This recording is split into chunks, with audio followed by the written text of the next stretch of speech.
तो hello friends, आपको पता होगा कि हम पिछले वीडियो में 40 ऑब्जेक्टिव कंप्लीट कर चुके हैं। तो चलिए अब 41 नंबर ऑब्जेक्टिव देखते हैं। भाई यह बिहार बोर्ड 2021 का ऑब्जेक्टिव है, इसी को हम लोग डिस्कस करते हैं। ओके, चलिए स्टार्ट करते हैं। 41 वो 41 है। सामान्य समायोजन के लिए खगोलीय दूरदर्शक यानी खगोलीय टेलीस्कोप की लंबाई क्या होती है? वो सामान्य समायोजन यानी नॉर्मल एडजस्टमेंट के लिए खगोलीय टेलीस्कोप की लंबाई एल बराबर होता है F O plus F V. Normal adjustment यानी सामान्य समायोजन के लिए खगोलीय टेलीस्कोप की लंबाई एल जो होती है ऑब्जेक्टिव की फोकस दूरी प्लस आई पीस की फोकस दूरी। तो सामान्य समायोजन के लिए खगोलीय टेलीस्कोप की लंबाई क्या होती है? एल बराबर F O plus F V. Right option D हो जाएगा। ठीक। और 42 नंबर, एक स्वस्थ व्यक्ति के आंख के लेंस की फोकस दूरी क्या होती है? और एक स्वस्थ व्यक्ति के आंख के लेंस की फोकस दूरी लगभग 2 सेंटीमीटर होती है। एक स्वस्थ व्यक्ति का जो आंख होता है, आंख गोलाकार होता है। आंख में बाबू ये नेत्र लेंस है। ये नेत्र लेंस सिलियरी पेशियों से लटक रहा होता है और इस नेत्र लेंस की फोकस दूरी लगभग 2 सेंटीमीटर होती है। इसकी फोकस दूरी लगभग 2 सेंटीमीटर होती है। नहीं जी, एक स्वस्थ व्यक्ति के आंख के लेंस की फोकस दूरी 2 सेंटीमीटर होती है। ठीक है, राइट ऑप्शन बी। 43, निम्नलिखित में किस भौतिक राशि का पुनर्वितरण प्रकाश का व्यतिकरण होता है? तीव्रता का। वो कौन सी राशि व्यतिकरण में पुनर्वितरित होती है? इसका मतलब यही हुआ, आपको पता है कि जब भी प्रकाश का व्यतिकरण होता है तो प्रकाश तरंगे जब चल करके कहीं मिलती हैं तो या तो चमक यानी इंटेंसिटी या तो बढ़ जाती है, या तो प्रकाश तरंगे चल के कहीं मिलती है तो या तो इंटेंसिटी घट जाती है। तो जहाँ इंटेंसिटी बढ़ जाती है वहाँ ब्राइट फ्रिंज बनता है, जहाँ इंटेंसिटी घट जाती है वहाँ डार्क फ्रिंज बनता है। इंटेंसिटी यानी तीव्रता का पुनर्वितरण होता है। तो बाबू व्यतिकरण की घटना में किस भौतिक राशि का पुनर्वितरण होता है? तो बाबू व्यतिकरण वो घटना है, इंटरफेरेंस व्यतिकरण वो घटना है जिसमें जब दो प्रकाश तरंगे कहीं पे चलेंगी तो या तो इंटेंसिटी यानी तीव्रता बढ़ जाएगी या तो घट जाएगी। तो तीव्रता का पुनर्वितरण होता है। राइट ऑप्शन बी हो जाएगा। ठीक। 43 हो गया। 44, और 44 नंबर क्वेश्चन कहता है फोटोन का विराम द्रव्यमान क्या होता है? वो फोटोन का रेस्ट मास 0 होता है। अगर फोटोन को, बाबू ये फोटोन का संकेत है, फोटोन को सिंबॉलिकली इस तरह रिप्रेजेंट किया जाता है।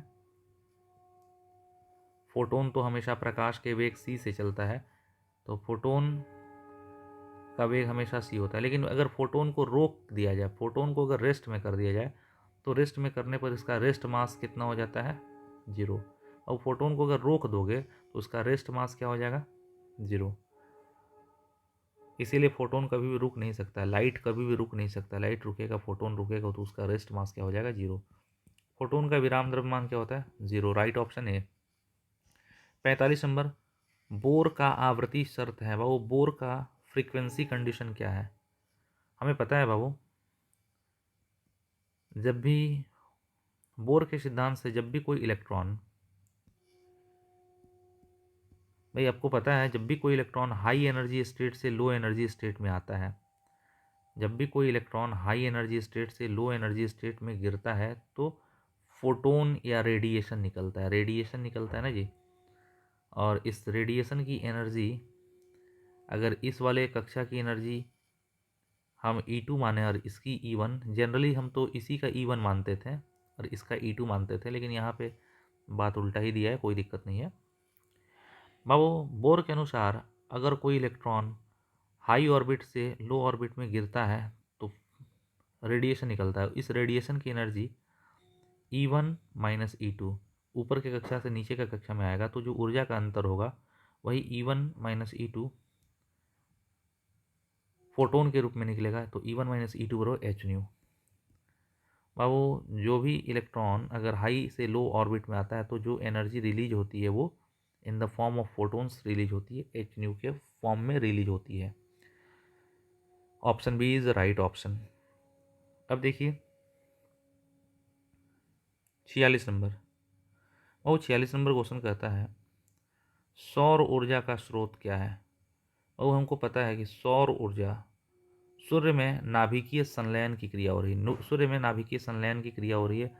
सूर्य में क्या हो रहा है, हाइड्रोजन का नाभिक बाबू जुड़ करके हीलियम का नाभिक बना रहा है और नाभिकीय संलयन के फलस्वरूप एनर्जी हमको निकल रही है।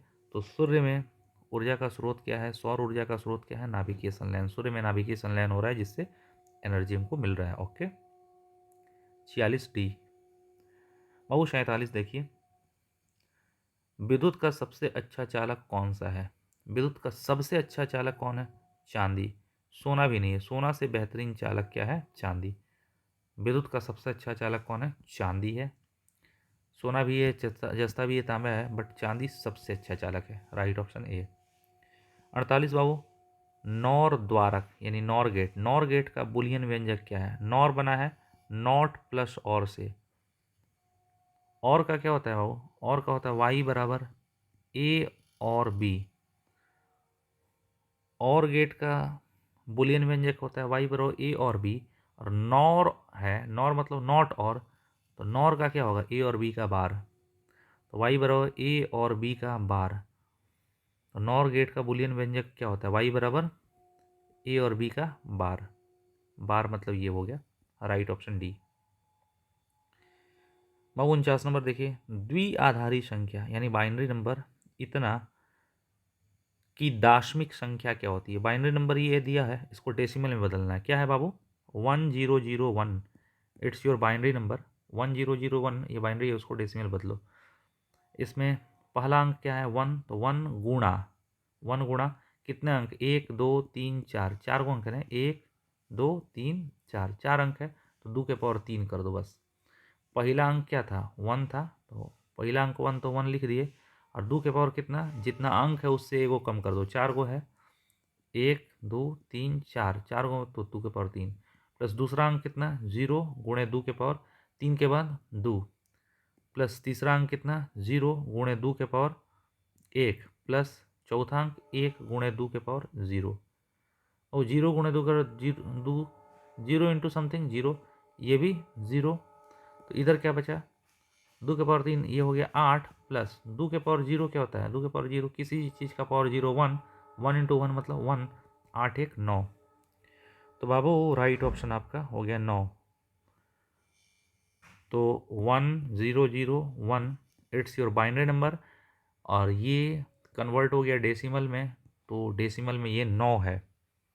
राइट ऑप्शन सी।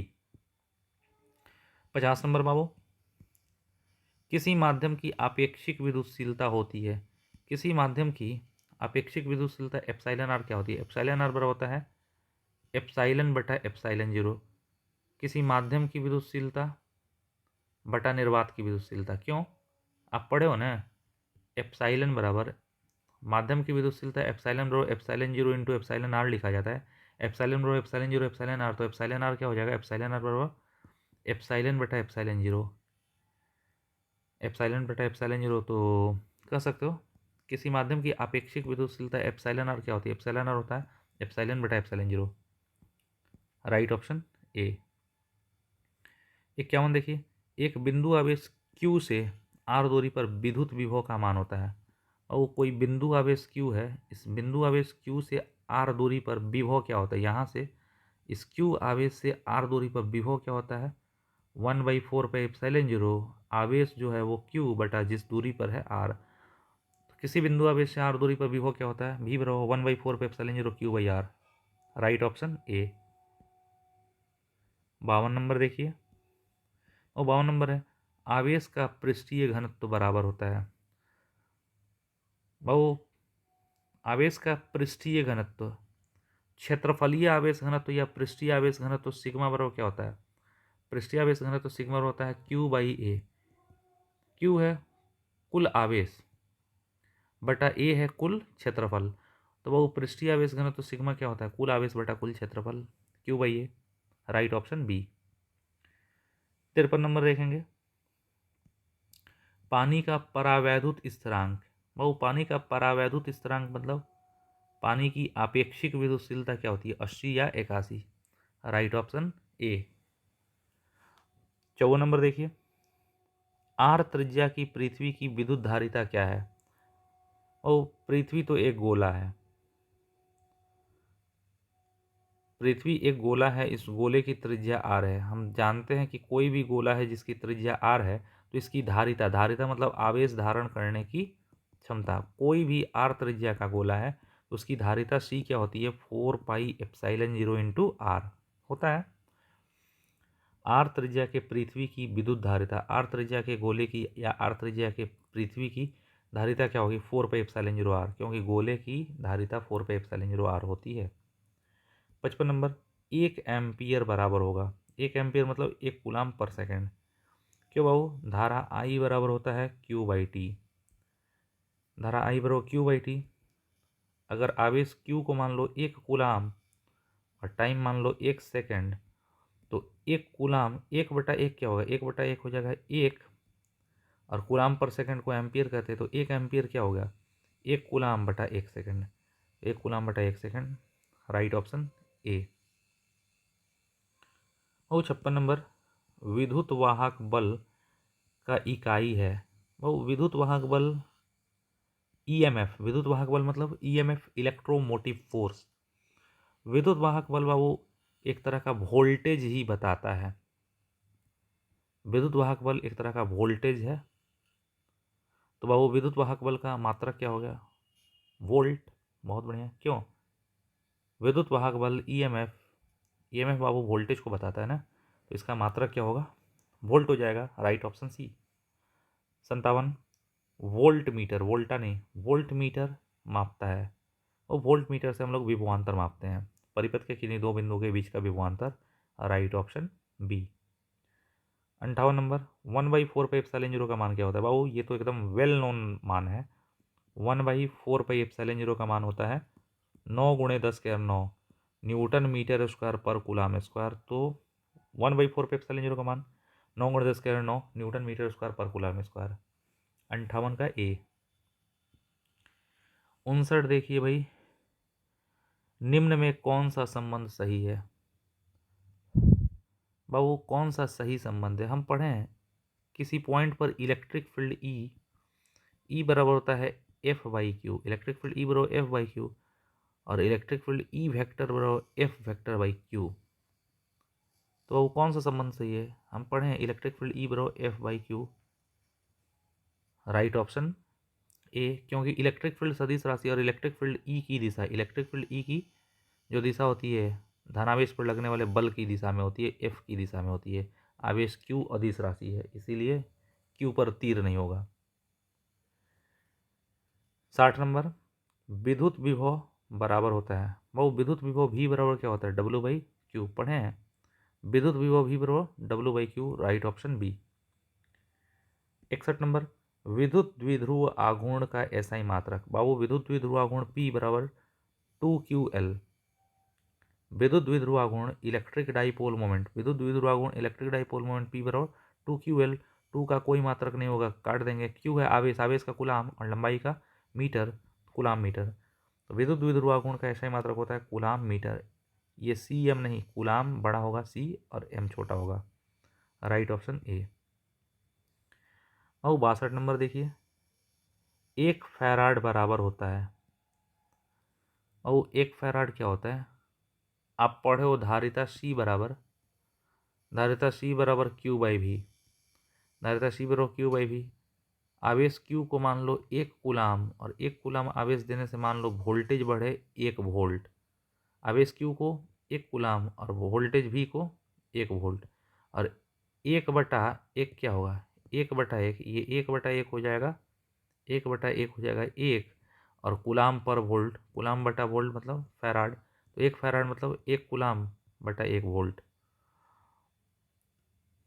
तो बाबू 1 फैराड बराबर हो गया 1 कूलाम बटा 1 वोल्ट, 1/1 मतलब 1 कूलाम पर वोल्ट हो जाएगा, 1 कूलाम पर वोल्ट, राइट ऑप्शन बी। और 63 नंबर, आवेशित चालक की स्थितिज ऊर्जा क्या होती है? बाबू, कोई भी चालक को तुम आवेशित करते हो, किसी भी चालक पर तुम आवेश डालते हो, तो इसमें पोटेंशियल एनर्जी आती है, और वो पोटेंशियल एनर्जी होती है U बराबर हाफ सी बी स्क्वायर, जहाँ सी है इसका धारिता, भी है विभवांतर। तो बाबू किसी आवेशित चालक की स्थितिज ऊर्जा कितनी होती है? Half C B square, right option B. बाबू 64 नंबर देखिए। 64 नंबर कहता है ट्रांसफार्मर के लिए कौन सा सही है? बाबू ट्रांसफार्मर का काम क्या है? पहले तो आप जान लो कि ट्रांसफार्मर एसी पर काम करता है, डीसी पर कभी भी नहीं काम करता है। और ट्रांसफार्मर क्या करता है? एसी वोल्टेज को, जो घर में सप्लाई आती है एसी वोल्टेज को या तो बढ़ा देता है या तो घटा देता है। तो ट्रांसफार्मर का काम क्या है? यह एसी वोल्टेज को बढ़ाता है या घटाता है, दोनों करता है। डीसी पर तो काम ही नहीं करेगा, डीसी पर काम ही नहीं करेगा। और एसी को डीसी में बदलने का काम करता ही नहीं है, ये रेक्टिफायर करता है, रेक्टिफायर। तो वो ट्रांसफार्मर का क्या काम है? यह एसी वोल्टेज को बढ़ाता है या घटाता है। 65 नंबर, चुंबकीय ध्रुव प्रबलता। और चुंबक का जो ध्रुव होता है ना, किसी भी चुंबक के ध्रुव का, चुंबक में दो ध्रुव होते हैं, एक नॉर्थ पोल एक साउथ पोल। किसी भी ध्रुव का जो ताकत होता है उसको ध्रुव प्रबलता कहते हैं, एम। और एम बराबर होता है I/L। किसी चुंबक के ध्रुव का ताकत, चुंबक के ध्रुव का ताकत, ध्रुव प्रबलता एम, एम बराबर होता है IL। आई है धारा, धारा को एम्पियर में नापते हैं, लंबाई को मीटर में। तो ध्रुव प्रबलता एम का मात्रक क्या होता है? Ampere metre. चुंबकीय ध्रुव प्रबलता का ऐसा ही मात्रक क्या है? Ampere metre. वो ऑप्शन सी हो जाएगा। 66, पृथ्वी के चुंबकीय ध्रुव पर नमन कोण क्या होता है? और पृथ्वी के तुम ध्रुव पर चले जाओगे तो पृथ्वी के ध्रुव पर छड़ चुंबक को लटकाओगे ना, तो खड़ा लटकेगा, तो क्षैतिज से 90 डिग्री का कोण बना के लटकेगा, तो नमन कोण 90 डिग्री हो जाएगा। बाबू 67 नंबर, निर्वात की चुंबकीय प्रवृत्ति क्या होती है? और निर्वात की चुंबकीय प्रवृत्ति क्या बताती है? चुंबकीय प्रवृत्ति बताती है कि वो कितनी आसानी से चुंबकित हो सकता है। और निर्वात में तो कुछ होता ही नहीं है। जब निर्वात में कुछ होता ही नहीं है तो वो चुंबकित होगा ही नहीं, तो निर्वात की चुंबकीय प्रवृत्ति 0 होती है, क्योंकि निर्वात को चुंबकित नहीं किया जा सकता है। अब भाई 68 नंबर देखिए, चुंबकशीलता म्यू के लिए कौन सा संबंध सही है? बाबू हम पढ़े हैं B बराबर mu H, magnetic field B बराबर mu into magnetising field H। तो B बराबर म्यू एच, तो म्यू बराबर क्या हो जाएगा? म्यू बराबर B/H। तो चुंबकशीलता म्यू के लिए क्या संबंध सही है? B/H, म्यू बराबर B/H। बाबू राइट ऑप्शन बी हो जाएगा। अब देखिए 69, चुंबकीय याम्योत्तर में, यानी मैग्नेटिक मेरिडियन में पार्थिव चुंबकीय क्षेत्र बी, यानी पृथ्वी का चुंबकीय क्षेत्र बी है। मैग्नेटिक मेरिडियन में चुंबकीय याम्योत्तर में, टेंशन मत लो बहु, यदि पृथ्वी का मैग्नेटिक फील्ड बी है और नमन कोण डेल्टा है और क्षैतिज घटक पृथ्वी का BH है, पृथ्वी का चुंबकीय क्षेत्र हमेशा तिरछा होता है, बस मैग्नेटिक इक्वेटर पर छोड़ के बहु, और मैग्नेटिक पोल्स पर तो 90 ही होता है, इस तरह खड़ा हो जाता है। और पृथ्वी का मैग्नेटिक फील्ड जो बी होता है, पृथ्वी का मैग्नेटिक फील्ड बी या बी वेक्टर, वो तिरछा होता है ऐसे, ठीक है। इस बी को दो दिशाओं में तोड़ेंगे, एगो हॉरिजॉन्टल में तोड़ेंगे बी हॉरिजॉन्टल, एगो वर्टिकल में तोड़ेंगे बी वर्टिकल। और जितना हॉरिजॉन्टल से जितना झुका होता है मैग्नेटिक फील्ड बी, वही कहलाता है नमन कोण डेल्टा। तो बाबू अगर पृथ्वी का चुंबकीय क्षेत्र बी हो और हॉरिजॉन्टल कंपोनेंट BH हो और नमन कोण, रंग बदल रहे हैं, यदि पृथ्वी का मैग्नेटिक फील्ड बी हो, यदि पृथ्वी का मैग्नेटिक फील्ड तिरछा होता है बी, और वो हॉरिजॉन्टल कंपोनेंट पृथ्वी का BH हो और नमन कोण डेल्टा हो, तो क्या रिलेशन होगा? बाबू एक काम करते हैं, हमको BH और डेल्टा में रिलेशन निकालना है। तो इस त्रिभुज में ये आधार है, ये कर्ण है। आधार और कर्ण के लिए क्या रिलेशन है? Cos delta. कॉस डेल्टा बराबर आधार बटा कर्ण, तो बी एच बाई बी। तो बी एच बराबर क्या हो जाएगा? बी हॉरिजेंटल बराबर बी एच बराबर B cos delta, B cos delta. बाबू बी एच बराबर B cos delta, right option A. 70, विद्युत चुंबकीय तरंग के संचरण की दिशा। बाबू हम पढ़े हैं प्रकाश विद्युत चुंबकीय तरंग है, और विद्युत चुंबकीय तरंग के चलने की दिशा किधर होती है? बाबू विद्युत चुंबकीय तरंग जब चलता है तो उसमें विद्युतीय तरंग चलती है ऐसे, और उसके लंबवत चुंबकीय तरंग भी चलती है।